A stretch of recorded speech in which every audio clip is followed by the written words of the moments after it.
अच्छा, नेक्स्ट जो टॉपिक है वो है ली चैटलियर्स प्रिंसिपल। अब देखिए ये एक इंतहाई इंपॉर्टेंट टॉपिक है। ये उसूल ये बताता है अगर आपके पास एक सिस्टम है और ये गैसियस सिस्टम है और ये एक क्लोज सिस्टम है और इसमें रिएक्टेंट और प्रोडक्ट दोनों है, रिएक्टेंट भी है और प्रोडक्ट भी है और ये सिस्टम इक्विलिब्रियम पे है। पहले ये इक्विलिब्रियम पे नहीं था, अब इस सिस्टम ने इक्विलिब्रियम गेन कर लिया है। लेकिन अगर आप इसको छेड़े, अगर आप इसको क्या करें, अगर आप इसको डिस्टर्ब करें तो डिस्टर्ब करने के बाद ये सिस्टम क्या करेगा। तो देखिए हमेशा याद रखिएगा कायनात में हर सिस्टम स्टेबिलिटी की तरफ जाता है। अगर ये ऑलरेडी स्टेबल है और आप इसे डिस्टर्ब करेंगे तो ये दोबारा स्टेबिलिटी की तरफ जाएगा। अगर आप फिर से इसको डिस्टर्ब करेंगे तो ये फिर से स्टेबिलिटी की तरफ जाएगा। अब पहली वाली स्टेबिलिटी अलग होगी, दूसरी वाली अलग होगी, लेकिन फिर भी वो सिस्टम स्टेबल होगा। तीसरी वाली उससे डिफरेंट होगी मगर फिर भी ये स्टेबिलिटी की तरफ जाएगा। तो कोई भी क्लोज सिस्टम अगर आपके पास है और वो गैसियस मिक्सचर है और वो इक्विलिब्रियम पे आप डिस्टर्ब करें तो वो दोबारा इक्विलिब्रियम रीगेन करने की कोशिश करेगा और इसको केमिस्ट्री में रिस्टोरेशन कहते हैं। यानी ये दोबारा खुद को रिस्टोर करने की कोशिश करेगा। वो किस तरह से करेगा अब हम एक एक फैक्टर में पढ़ेंगे, लेकिन नॉर्मली हमेशा याद रखें जब आप सिस्टम को डिस्टर्ब करेंगे तो आप उसे अनस्टेबल बनाते हैं और वो हमेशा अनस्टेबल साइड से खुद को स्टेबल साइड में शिफ्ट करने की कोशिश करेगा, जिसको हम नॉर्मली रिस्टोरेशन कहते हैं। इसमें मुख्तलिफ इफेक्ट्स हम पढ़ेंगे। पहला इफेक्ट है कंसंट्रेशन का। अगर आप इस सिस्टम को कंसंट्रेशन के हवाले से डिस्टर्ब करें तो उस सिस्टम की जो इक्विलिब्रियम है वो डिस्टर्ब हो जाएगी, लेकिन कुछ देर बाद वो खुद को क्या करेगा, रिस्टोर करेगा। किस डायरेक्शन में रिस्टोर करेगा, ऐसे डायरेक्शन में रिस्टोर करेगा जहां इसकी स्टेबिलिटी के चांसेस ज्यादा हो।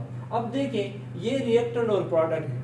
अगर मैं ऐसे कर लेता हूं कि बाहर से इसको मैं ऐसे छेड़ देता हूं कि कंसंट्रेशन ऐड करता हूं और मैं कंसंट्रेशन रिएक्टेंट की ऐड करता हूं। अब देखें पहले यहां पे रिएक्टेंट के 2 मॉलिक्यूल हैं और उससे प्रोडक्ट के 2 मॉलिक्यूल बनते हैं। अगर मैं ऐसे करूं कि बाहर से रिएक्टेंट का एक और मॉलिक्यूल ऐड करता हूं तो अब मैंने इक्विलिब्रियम को बिगाड़ दिया है। अब ये सिस्टम क्या करेगा, ऐसी साइड में जाएगा जहां ये स्टेबल हो, तो यहां ये अनस्टेबल है, तो ये अपना एक जो एक्स्ट्रा मॉलिक्यूल है उसे किस में कन्वर्ट करेगा, प्रोडक्ट में कन्वर्ट करेगा। अब ये स्टेबल हो चुका है। तो मकसद ये है कि कंसंट्रेशन के हवाले से अगर आप एक सिस्टम को डिस्टर्ब करें तो वो दोबारा खुद को रिस्टोर करेगा।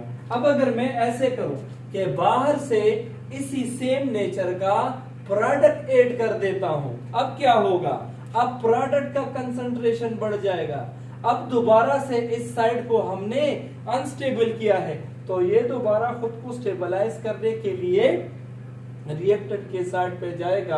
अब ये 4th मॉलिक्यूल आ जाएगा तो ये स्टेबल हो जाएगा। तो मकसद ये है रिएक्शन खुद को स्टेबल करने की कोशिश करेगा। अब देखिए अगर हम एक रिएक्शन कंसिडर करें नाइट्रोजन और ऑक्सीजन का और वो प्रोडक्ट बनाता है नाइट्रिक ऑक्साइड। अब देखिए केसी के हवाले से कंसंट्रेशन ऑफ प्रोडक्ट और coefficient and concentration of reactant and their respective coefficient. अब अगर हम इस सिस्टम को डिस्टर्ब करते हैं, ये इक्विलिब्रियम पे है ये सिस्टम, ठीक है। अगर हम इसको रिएक्टेंट के हवाले से डिस्टर्ब करेंगे तो ये कौन सी डायरेक्शन में जाएगा, खुद को स्टेबलाइज करने के लिए फॉरवर्ड जाएगा। और अगर हम इसको इस डायरेक्शन में डिस्टेबलाइज करें, बाहर से NO जमा करें, तो ये खुद को स्टेबलाइज करने के लिए रिएक्टेंट की तरफ आएगा। अच्छा देखिए अगर इसी रिएक्शन को हम कंसिडर करें और हम क्या करें, रिएक्टेंट ऐड करें, इजाफी रिएक्टेंट ऐड करें। अभी हमने पढ़ा कि अगर आपके पास NO और N और ऑक्सीजन है और ये NO बनाता है तो देखिए ये जो है 1 मोल है। अगर 1 मोल ये है और 1 मोल ये है और इससे जो प्रोडक्ट बनता है वो भी आपके पास 2 मोल है। अगर ये इक्विलिब्रियम पे है तो ठीक है, लेकिन अगर आप इन दो रिएक्टेंट को बाहर से ऐड करेंगे तो अब ये रिएक्शन डिस्टेबलाइज हो जाएगा और खुद को स्टेबलाइज करने के लिए ये एक्स्ट्रा अमाउंट ऑफ रिएक्टेंट को प्रोडक्ट में कन्वर्ट करेगा। तो हम कहते हैं अगर हम रिएक्टेंट की एडिशन करें ये प्रोडक्ट में जाएगा। लेकिन कभी कभार टेक्निकल क्वेश्चन पूछा जाता है और टेक्निकल क्वेश्चन ये है अगर आप रिएक्टेंट को रिमूव करें तो ये रिएक्शन कौन से डायरेक्शन में जाएगा।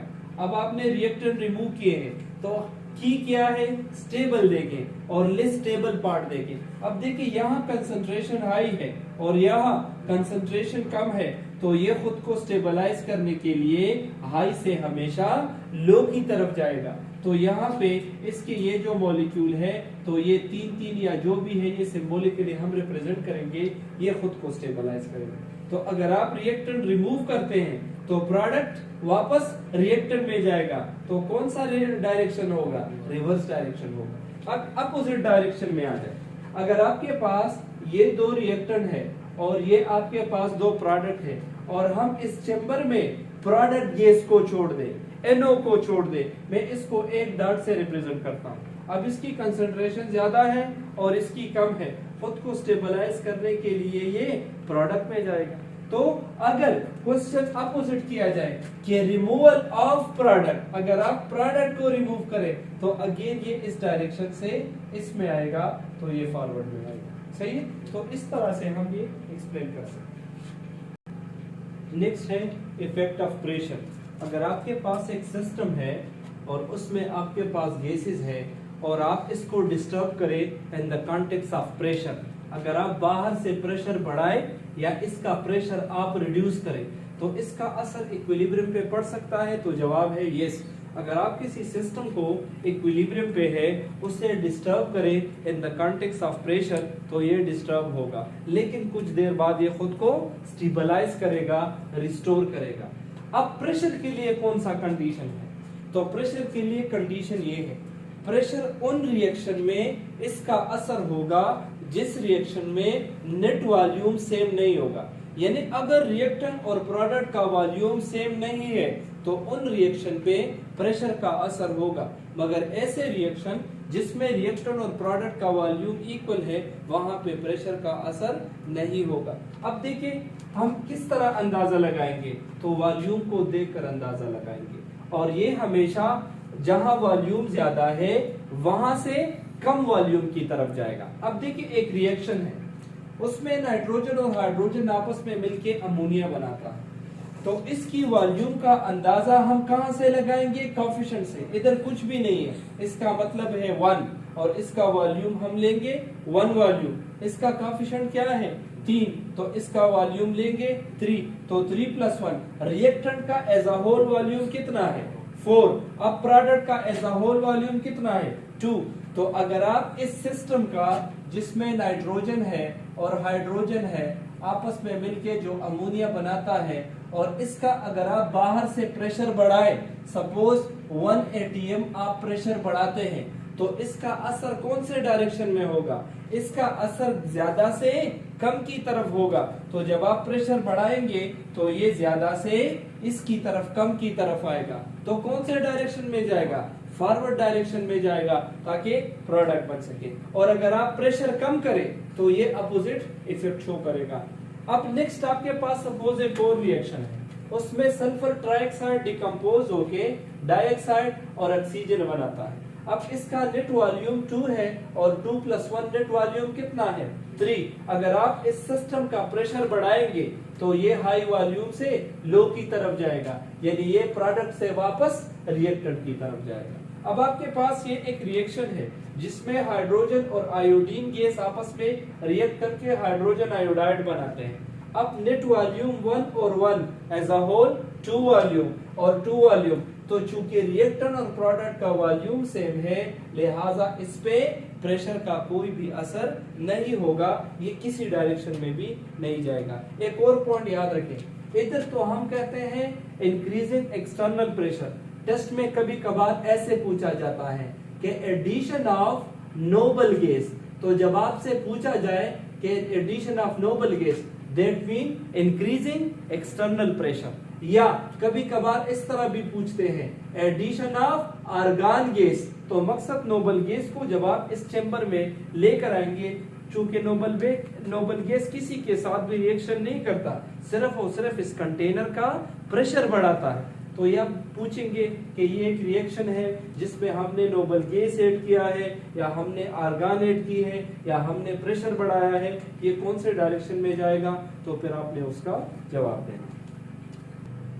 अच्छा, नेक्स्ट जो इफेक्ट है वो है इफेक्ट ऑफ टेम्परेचर। अगर आप टेम्परेचर किसी रिएक्शन का इंक्रीज या डिक्रीज करेंगे तो उस पे उसका क्या असर होगा। तो देखिए रिएक्शन दो किस्म के हैं, एंडोथर्मिक एंड एक्सोथर्मिक। एंडोथर्मिक वो रिएक्शन है जिसको इनिशिएट करने के लिए, स्टार्ट करने के लिए आप हीट प्रोवाइड करेंगे, तो ये हीट एब्जॉर्ब करने वाली रिएक्शन है, इसलिए इनको एंडोथर्मिक रिएक्शन कहते हैं। इसके लिए जो एंथैल्पी की वैल्यू है या हीट की वैल्यू है वो पॉजिटिव साइन से रिप्रेजेंट करते हैं, मतलब ये हीट एब्जॉर्ब करते हैं। एक्सोथर्मिक वो रिएक्शन है जो हीट खुद रिलीज करते हैं, तो इसके लिए हम नेगेटिव साइन इस्तेमाल करते हैं। तो देखिए अगर एक रिएक्शन एंडोथर्मिक है और आप टेम्परेचर बढ़ाते हैं या हीट बढ़ाते हैं तो उसके साथ उसका स्पीड ज्यादा होगा, वो चाहेगा कि मुझे ज्यादा से ज्यादा हीट दिया जाए, तो इसलिए इसका रेट हीट बढ़ाने से ज्यादा होगा और हीट कम करने से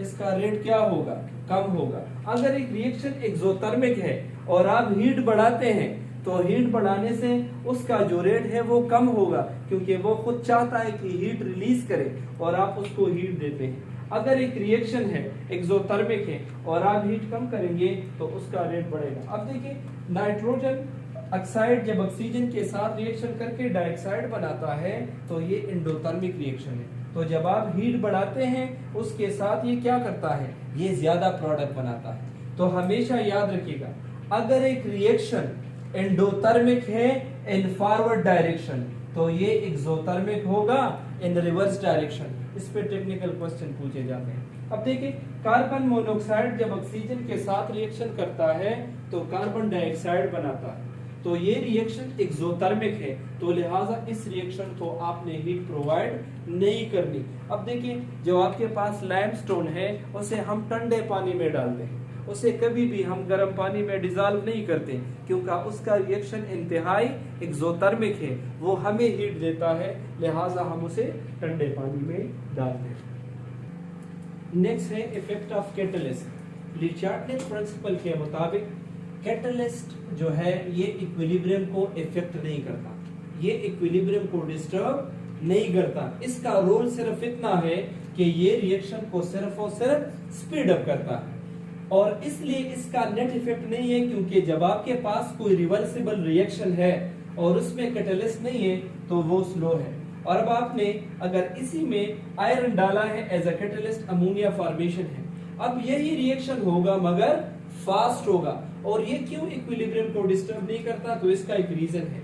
कैटलिस्ट को जब आप डाल देते हैं तो ये फॉरवर्ड डायरेक्शन की स्पीड भी बढ़ाता है और उसके साथ साथ रिवर्स डायरेक्शन में भी स्पीड बढ़ाता है, तो ये फॉरवर्ड और रिवर्स डायरेक्शन दोनों की स्पीड एक ही टाइम पे क्या करता है, बढ़ाता है, तो नेट इफेक्ट क्या होगा, जीरो होगा। इसलिए कैटलिस्ट जो है ये इक्विलिब्रियम को डिस्टर्ब नहीं करता। नेक्स्ट आपके पास है industrial application of Le Chatelier principle. देखिए इस प्रिंसिपल का जो हमें सबसे ज्यादा फायदा है वो इंडस्ट्रीज में है। ये सारे जितने एप्लीकेशन है, हम जब कोई प्रोडक्ट इंडस्ट्री में बनाते हैं तो उसको कंसंट्रेशन के लिहाज से, प्रेशर के लिहाज से, टेम्परेचर के लिहाज से, वॉल्यूम के लिहाज से या कैटलिस्ट के लिहाज से स्टडी करते हैं। तो वो किस तरह से करते हैं, वो ऐसे करते हैं। सपोज हेबर प्रोसेस है, यानी फॉर्मेशन ऑफ अमोनिया को हेबर प्रोसेस कहते हैं। जब नाइट्रोजन हाइड्रोजन आपस में रिएक्ट करके अमोनिया बनाता है आयरन कैटलिस्ट की मौजूदगी में, इसे हम हेबर प्रोसेस कहते हैं। तो देखिए अगर हेबर प्रोसेस हम कर रहे हैं और हमारे पास ये दो रिएक्टेंट प्रोडक्ट बना रहे हैं, अगर हम कंसंट्रेशन के लिहाज से इसको छेड़ दें, मैं एक कारखानेदार हूं, मेरे पास ये रिएक्टेंट और प्रोडक्ट है, अगर कोई गाहक आ जाता है और वो मुझसे कह देता है कि मुझे अमोनिया चाहिए, तो मैं अपने उस चेंबर से उसे क्या प्रोवाइड करूंगा, अमोनिया। जब अमोनिया कम करूंगा तो रिएक्शन किस डायरेक्शन में जाएगा, फॉरवर्ड में अगर कोई और गाहक आ जाता है और वो मुझे कहता है मुझे नाइट्रोजन चाहिए, तो मैं नाइट्रोजन को अगर कम करूंगा ये किस डायरेक्शन में जाएगा? अगर उसे हाइड्रोजन चाहिए या अगर उसे दोनों चाहिए, तो मकसद ये है कि इंडस्ट्रियल पॉइंट ऑफ व्यू से ये बहुत ज्यादा इंपॉर्टेंट है। तो पहला कंसंट्रेशन का इफेक्ट है, अगर हम रिएक्टेंट की कॉन्टेक्स्ट में देखें, अगर हम रिएक्टेंट्स को ऐड करेंगे यानी इन दोनों को ऐड करेंगे तो रिएक्शन फॉरवर्ड डायरेक्शन में जाएगा। अगर हम इन दोनों को रिमूव करेंगे तो ये रिएक्शन रिवर्स डायरेक्शन में आएगा। अगर हम प्रोडक्ट को ऐड करेंगे यहाँ पे तो ये रिएक्शन रिवर्स डायरेक्शन में आएगा, और अगर हम प्रोडक्ट को रिमूव करेंगे तो ये रिएक्शन फॉरवर्ड डायरेक्शन में जाएगा। नेक्स्ट है इफेक्ट ऑफ प्रेशर। तो इफेक्ट ऑफ प्रेशर हम वॉल्यूम से अंदाजा लगाएंगे।